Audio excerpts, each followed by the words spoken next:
Okay, we're ready to proceed, Mr. Chair. Thank you. Hello, everyone. My name is Councillor Mark Grimes. The clerk has confirmed we have quorum. I'd like to call meeting number 15 of the Board of Governors Expeditions to order. Welcome, everyone. With members of staff. Oh, hang on, I lost mine. Sorry, guys, I lost. This meeting is being held by using the city's WebEx technology with members of staff connecting by video conference or calling in. We ask for your patience with any delays or technical issues. Members of the public can observe the meeting on YouTube. A few reminders. Staff, please keep your video turned off unless you need to speak or answer questions. This makes it easy for me as chair for those watching on YouTube to observe members as they participate in the debate on each item and during votes. Members of staff, please keep your microphones on mute unless you need to answer a question or speak. Members, if you wish to speak on an item, please make sure your video is on, raise your hand and unmute your mic. Let me know and I will create a speakers list. When voting, make sure your video is turned on and raise your hand to indicate your vote. Although we are participating remotely, members, you must still submit your motions in writing to the clerk. The clerk staff are available by email at epb@toronto.ca. Although we are at different locations meeting remotely today, the committee would like to acknowledge the land we are meeting on is the traditional territory of many nations, including the Mississaugas of the Credit, the Anishinaabe, the Chippewa, the Haudenosaunee, and the Wendat peoples. It is now home to many diverse First Nations, Inuit, Métis peoples. We acknowledge that Toronto is covered by Treaty 13 with the Mississaugas of the Credit. Are there any declarations of interest under the municipal conflict of interest? If you do have an interest, please raise your hand and unmute your mic. Seeing none, next we need a motion to confirm the minutes from a meeting held on October 26, 2020. So moved, Mr. Chairman. Moved by Mr. Leon, all in favor, opposed, carried. Now we can review the agenda.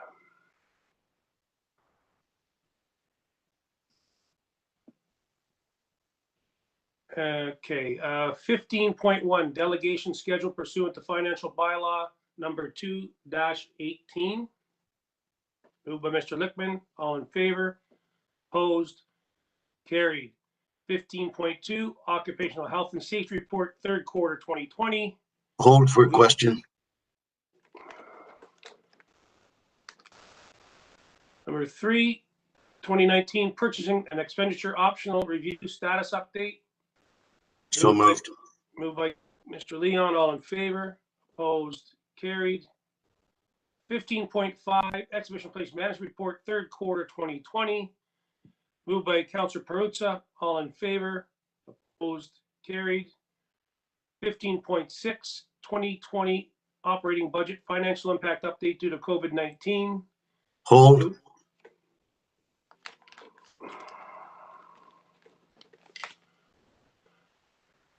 $15.7, review of capital projects management process. Moved by Mr. Lickman, all in favor, opposed, carried. 15.8, exhibition place financial report, third quarter, September 30th, 2020. Moved by Hold. Councillor Hold. And we have one item, 15.9, we're doing the schedule for 2021. Need a motion to add that to agenda. Moved by Councillor Perruzza, all in favor, opposed, carried. Mr. Chair, it's Carol here. Hey, Carol. I think we might have skipped over item EP 15.4, employee and corporate policies. Oh, you're Or I probably missed right. it. Yeah, 15.4, employee Hold. corporate policies 2020 review update.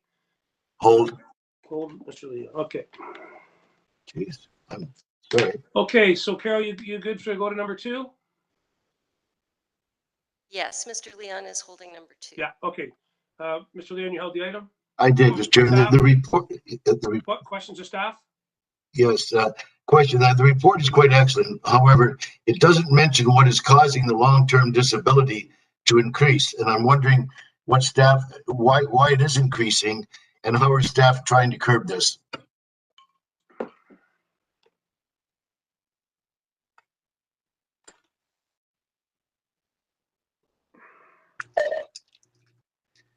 Through the chair, the long-term disability cost is not really controllable. It's just timing. It's paid by WSIB as and when required based on the claim. So we have no real control over how we manage it or anything like that?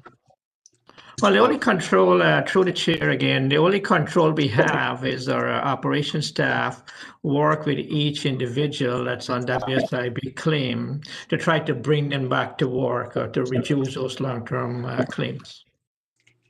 Thank you, Mr. Chairman. That's what I wanted to hear. So if there's no any questions, I'm pleased to move it. Any further questions of staff? Seeing none.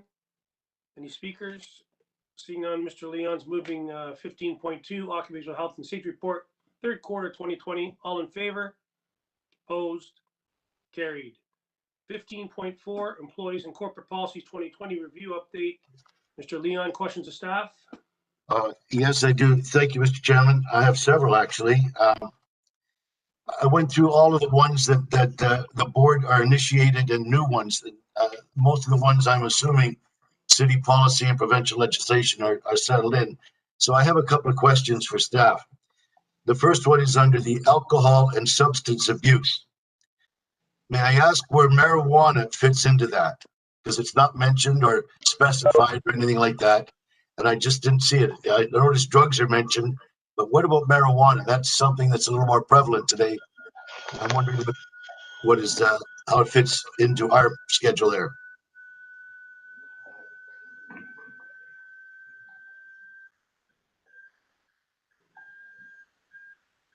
Does staff have an answer for that? Kelvin, you were going to speak to that? Yes, I will. Through you, Mr. Chair. Thank you, Mr. Leon, for the question. I actually, we can add it. We can include the use of recreational cannabis, and the impairment in the workplace is prohibitive. It's something that we're still working through with legislation just being recent, but we can add that. Okay, that would be fine. Thank you. If you could add that in, that would be good. My second one goes under annual performance review guidelines. And in there, there's a section called sales staff bonus. Chairman, the word bonus concerns me. I don't think that looks good in a public realm. And I would like to suggest, after talking it out with staff earlier today, that we might consider rewording that to say remuneration based on targets or something to that effect. But it would take the word bonus off a public document. I'll let our CEO answer. I think that's how they get paid, but I'll let our CEO maybe answer that question. Or... Thank you. Yeah. Laura Purdy's going to take that question. Thanks. Thank you, and through you, Mr. Chair. In fact, this is part of the remuneration of our sales team, and it is a performance-driven factor of their annual remuneration. So I think we can look at adjusting the terminology there to meet the request of the board member. Yeah, it would just be the word bonus. If that could be replaced appropriately, I think that would be in a public document much better for us. Thank you very much. Thank you. Moving along under uniform dress code policy, we list jeans as being not acceptable, but as we know, they have become a part of the business casual dress that we wear to work or is worn to work today. And I'm just curious as to staff's comments on having the fact jeans are not acceptable in there as opposed to being part of it. And I see a hand going up. Go ahead, Laura. And through the chair, we are in a professional service industry, and we work daily with corporate clients and association clients from all over the world. It is our view that our manner of dress is that of business professional, and Okay. that does not include the use of jeans. That's the answer. Thank you very much. This is just a question for management. The vacation entitlement that we show is 3 weeks and 4 weeks for 1 year of service. And my question to staff is this a new norm for exhibition place? Yeah, through you, Mr. Chair. This is a City of Toronto policy, and in the first year, it is prorated with your employment. So until you've completed your an entire year, then you'd come into your 3 weeks, and it would be prorated up to that period. But it is following City of Toronto policy. It's a standard policy. If that's the case, I'll leave that alone. Thank you. And my last couple are this way. Public complaints policy. One, when a complaint comes in, to whom is it given to? We don't spell that out, but if a complaint were received, who would actually get that complaint? Don, would it come to you as CEO? Would it come to a member of your staff? Shouldn't someone be receiving that so that it is put into a proper process? Yeah, through the chair, the public complaints are all cataloged and categorized, and I'm copied on them, and they go to the appropriate staff person for response. Later on this year and moving into next year, we're we're about to implement a new website that is very interactive and will move us miles ahead of the one we have right now. So you'll see that incorporated into that site. That's fine. Thank you. That's covered. Good. Yeah, and we also bring that as you know, we bring that as a summarized report back to the board. Okay, good. Under the security surveillance policy, shouldn't this policy state how long the video recordings might be kept before they are deleted? And I've run into some experience with that where I live, so that's why I'm asking the question. We hold on to ours here for a minimum of 30 days, but I didn't see anything in the policy that says that we hold on to them for a length of time or a period of time. Yeah, through the chair, I'll ask Tony Porter to answer that. Thanks. Thank you, Don. Yeah, thank you. Through the chair, we are looking to review this policy in 2021, so I can definitely look to add that section and figure out where that might be, but that's a good point by that member. Thank you. Okay, then I'll leave that through staff to do it. My last one is this. There's been a government incident occur in the last week or 10 days regarding changing of computer passwords. I think everyone knows the issue I'm referring to. Do we have a policy that takes care of computer passwords being changed or reset? This particular instance, as you recall from reading it, someone on staff at a high level was able to change a password by giving some direction to a lower staff member. And I just want to be sure that we have something in place for that, or maybe that has to be referred back to staff to be looked at. Yeah, through the chair, we do have a automatic refreshing policy with respect to that. And due to the city's review of this earlier this year, we went to a 12-digit password here for added security. And so we've fully adopted the city's corporate policies with respect to those IT procedures. So if someone was going to inadvertently decide to change that password on their own, who gives the approval for that, Don? Are you speaking to if somebody wanted to change their individual password? No, this would be a corporate password, accessing records and things like that, so they could be altered. Yeah, I don't believe there is any corporate passwords. They're all individual passwords, and then they're given levels of approval within the systems to be able to access different levels, and those accesses are done through myself. And the approvals with you. Thank you, Mr. Chairman. I appreciate being able to ask those questions on the policies. Question, Mr. Chair. Deputy Mayor Haldane, question? Thank you. I just wondered if staff could just confirm, is the board approving all of these policies, or are some of them delegated to management to design and own, or are we approving the package?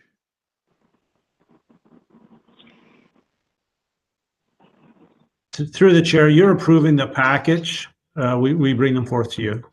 Thank you. There are a couple of policies that were changed. I'm just going to paraphrase the names because I don't have them in front of me. But essentially, they were on vacation. They were about vacation entitlement. They were about pregnancy and parental leave and bereavement policy. they're indicated as changed as opposed to technical changes in the summary.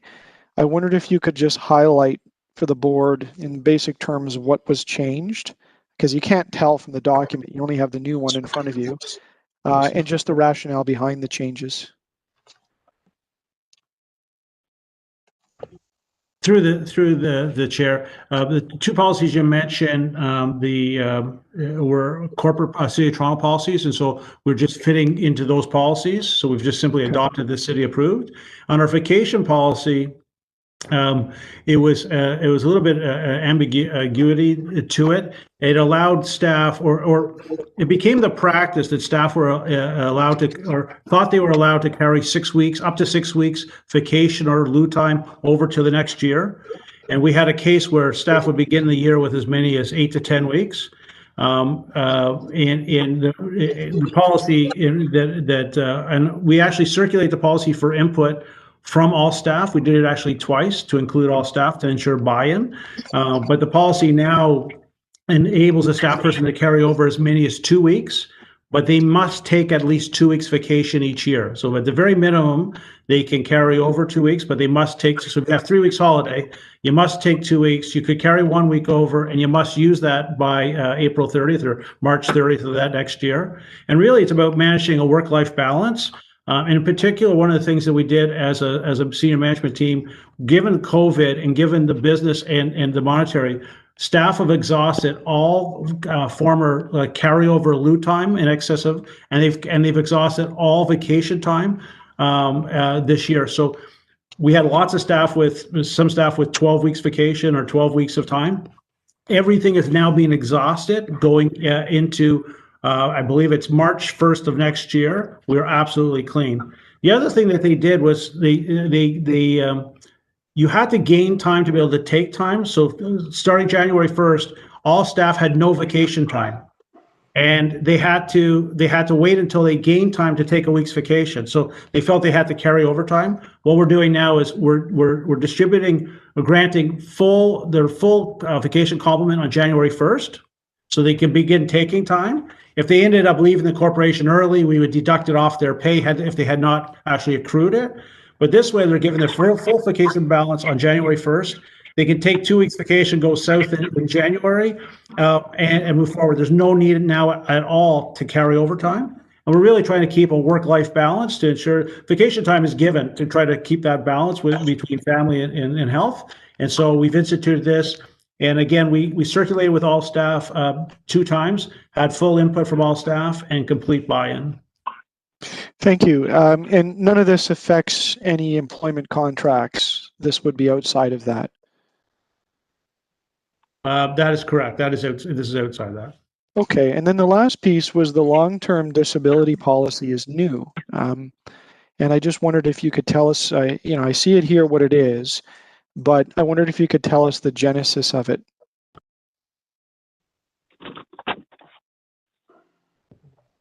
Yeah, through the chair again. This is another one of bringing us up consistent with the city. I see. Where we were not consistent with the policies and how it worked, and now we've brought it into the consistency with the city because we use the same benefit providers.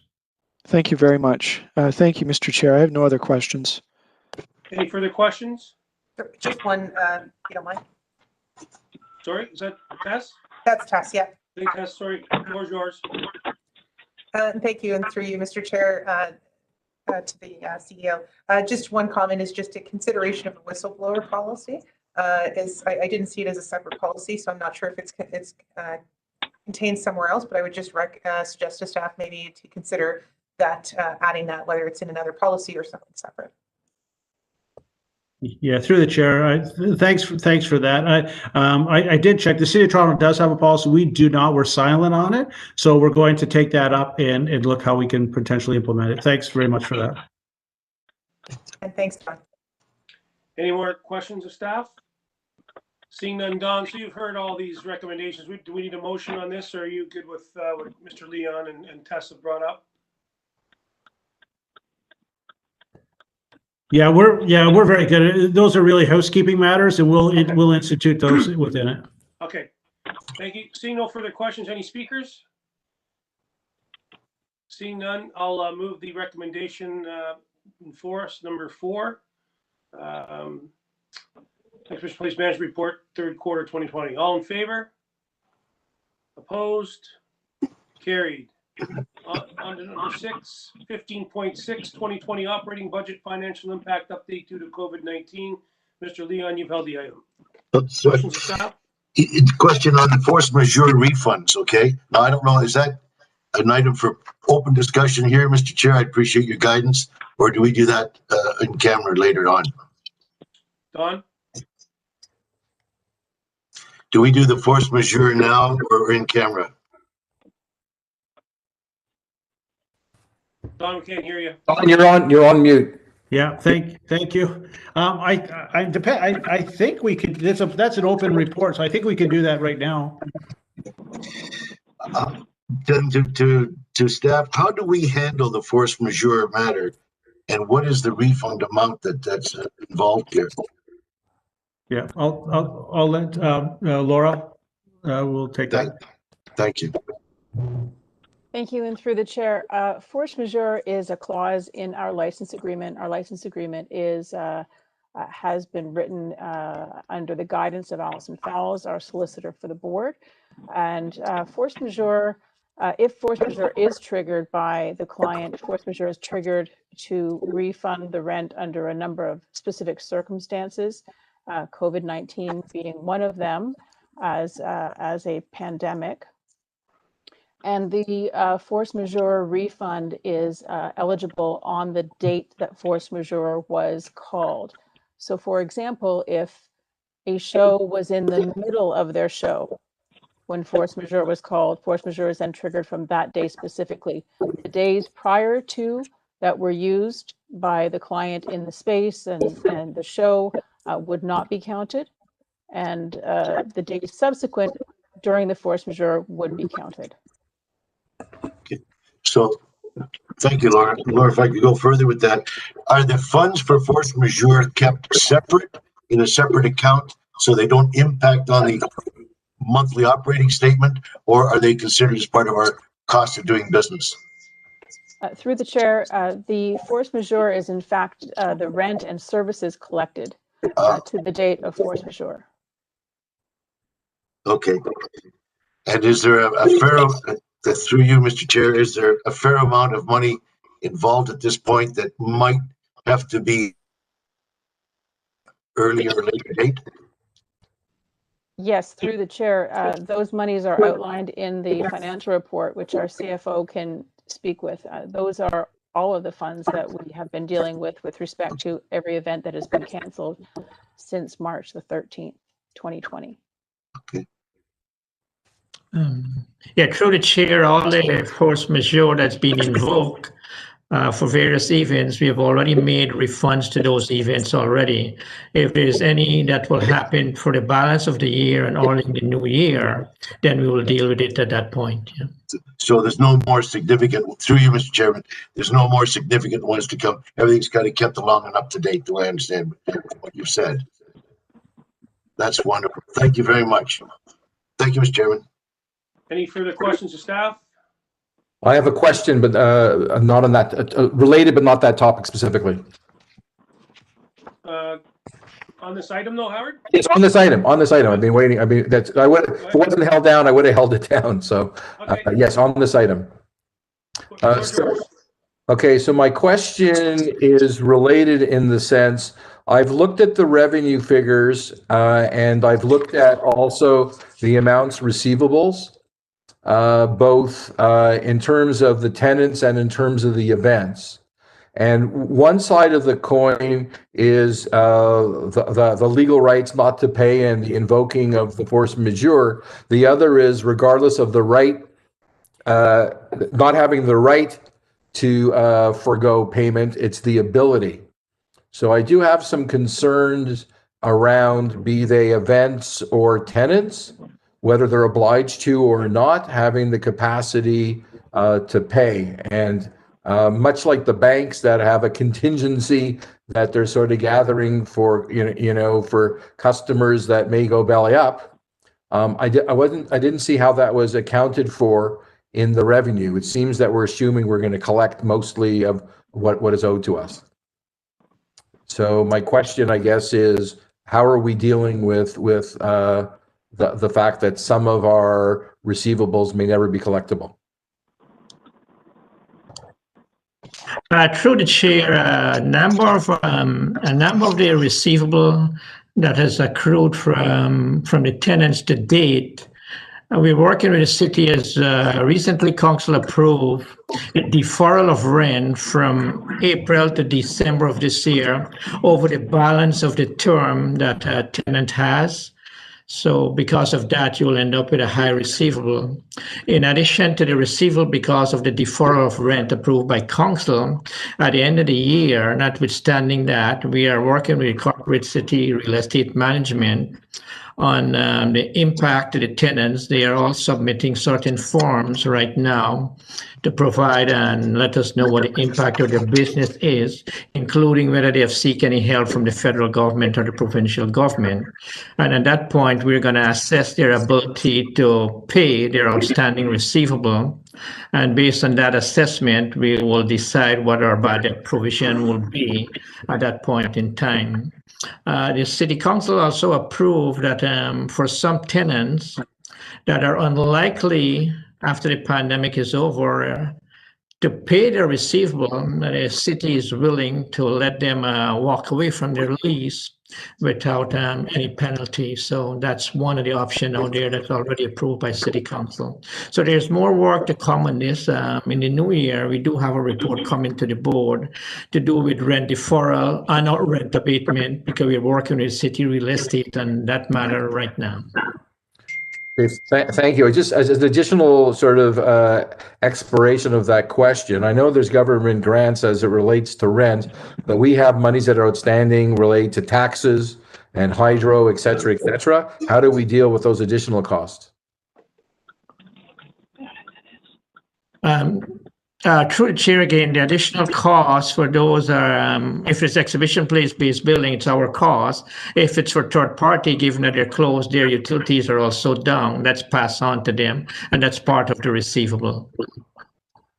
But taxes would be taxes, right? We have to pay the taxes. If we don't collect it, does that become a bad debt? It could end up being a bad debt if it's not paid eventually by the tenant. But you're right. Our obligation right now as the landlord and having the roll number in our name, we do have to pay on a timely basis. We have gone through that with the city already. Otherwise, we incur interest and penalty. So we do pay on behalf of all the tenants and then back charge them. At the end of the day, if we don't receive that, we will have to consider a portion as bad debt. But that's going to work out in terms of, the rent deferral and everything, how we do it over the balance of their term. Yeah, so I would just ask that at the next board meeting, we have a report on, the risk involved in terms of, the income / revenue effects of what has gone on. It's the reality we're living with. There's nobody to blame, but I just don't want to assume we have income that's not going to be there, expenses that are not going to be recouped, that we're assuming that are going to be recouped, because only if we have that piece of the puzzle are we able to truly understand what our financial situation is. And right now, I'm not sure what it is because of those factors. So that would be a request to the chair. Don, you good with that? Heard that? Yeah, and through that, Mark, through the chair, it's a good point you raise, Howard, and it is convoluted from the perspective of the city real estate. The leases go through the city, not us. And meanwhile, we deal with the tenant on the grounds, and we do not have any reserves and don't have the ability or the authority to maintain reserves for things of this nature. And so where we're pushing for rent abatement forgiveness for tenants that have been absolutely closed on the grounds throughout this pandemic because of the types of facilities they have, and they're adhering to public health policies, city real estate is looking at deferment of those, which is really not a plausible possibility. And we continue to push that argument. They've taken our stuff, our information, and are going to include it in a report to council. but it's the reality, and that's what we're really pushing hard with. And we do have reserves, but they're development reserves for Beanfield and Enercare from a capital perspective. But there really is a need, as I see it, to have greater reserves on hand for some of these types of things. Right now, for the last 10 years, we've given back to the City of Toronto $20 million in surplus above our budget, and $50 million in total for all the loan payments on the solar and the generation activities that take place on the grounds. And so now this year, in this current budget, the 20 million we gave, we pick up right away with the $18 million loss projected for this year. But we definitely working with City Real Estate, and we'll try to bring something back to here. But we're working between them, and we'll be going to City Council to get direction, given the fact that they're the ones who are actually the signatories on the leases. Yeah. Thank you. As long as we can get a better handle next board meeting, deferring it to the end of the lease is typically, for most tenants, is not feasible. It's the equivalent of saying, hey, I still have to pay it, and if I lost the revenue for a year, where's that money going to come from? I'm sure you know all of the issues around it. I'll leave it in your capable hands. Yeah, we're on the same page. We did do a straw vote of this board very early on in COVID, and there was a general support for it, but it definitely is a larger issue, and they're looking at it across the entire real estate portfolio. Okay. So Don, are we ready for that report next month, or you need a few months, or what do you need? Well, the thing about coming forward, the City Real Estate's coming forward with the report to council in the new year in January. Okay. So we're going to have to work with them. We're going to have to work with them. So I would think in our February report, we're probably going to be in a position to be able to report back to this board. All right. So Howard, you okay? We don't put a date on it, just leave it with Don. 100%. I'm not trying to be difficult. I just think it's important that we deal with the issue. Yeah. No Bring problem. it back when appropriate. Okay. Okay, thank you. Remind people, if you're not speaking, please turn your mics off. We're giving a little bit of an echo there. So, okay, any further questions of staff? Speakers, seeing none. I'll move the recommendation 2020 operating budget financial impact update on COVID-19. All in favor? Opposed? Carried. Okay, on date 15.8 Exhibition Place financial report, third quarter, September 30th. 2020. Mr. Leon, you held the item. Thank you, Mr. Chairman. Are we going to be going in camera on this item? Go ahead, in camera tabled with us. Depending on your questions. My questions my questions relate to updates on accounts receivable and amounts outstanding. Well, can we maybe answer those in general, Don, or Don, your mic on mute, please. Don? Yeah, if they're, it sounds like they're particular questions on particular accounts, then we'd have to go into closed. Mr. Chairman, I think I can keep it quite general, and if I don't, maybe at the direction of the chair, just tell me, okay? Okay. So I had called ahead to the CFO to find out if there are any updates on the accounts receivable listing that we got with this agenda. Are there any changes to that list that have come in since the last date of September 30th? Through the chair, the list you're looking at reflects payment received as of November the 2nd. Right. Since November the 3rd, as of yesterday, we got an additional $600,000 in receivable. Okay, thank you very much. Is that off, any of that off the over 60 days? Over 90 days? Yeah, over 90 days. Yeah, most of them are for over the 90 days, yes. They are. So then we would see some apparent change in the over 90-day column at this point. Yes, that's true. That's correct. All right. Then, Mr. Chairman, that will take care of my concern. I had analyzed this on my own, and with that much money coming in, I think the condition would be much more improved than what was indicated on the documentation that we were revealing with. However, my thought is that we have two staff throughout the report says collected nil.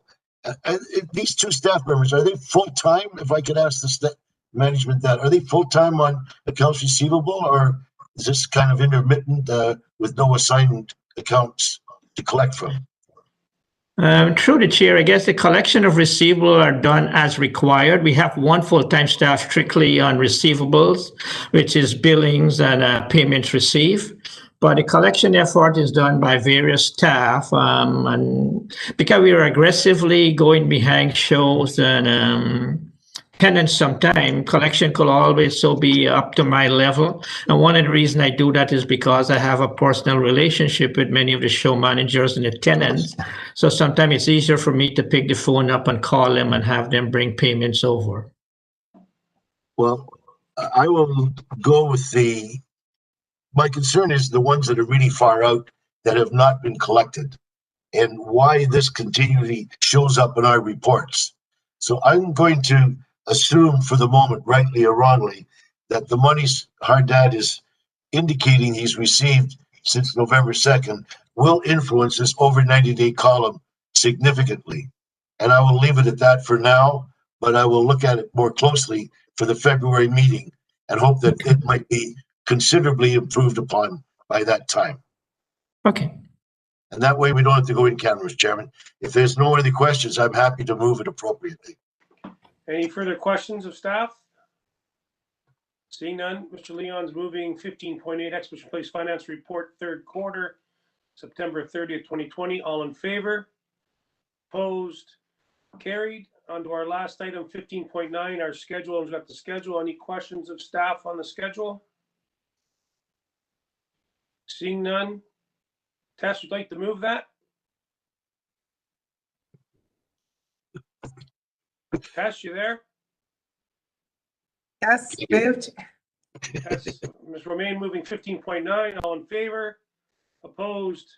Carried. Motion by Paula. Paula, you there? Motion to adjourn? All in favor? Opposed? Carried. Thank you, everybody. We'll talk soon. Thank you. All the best, everyone. Till All the best.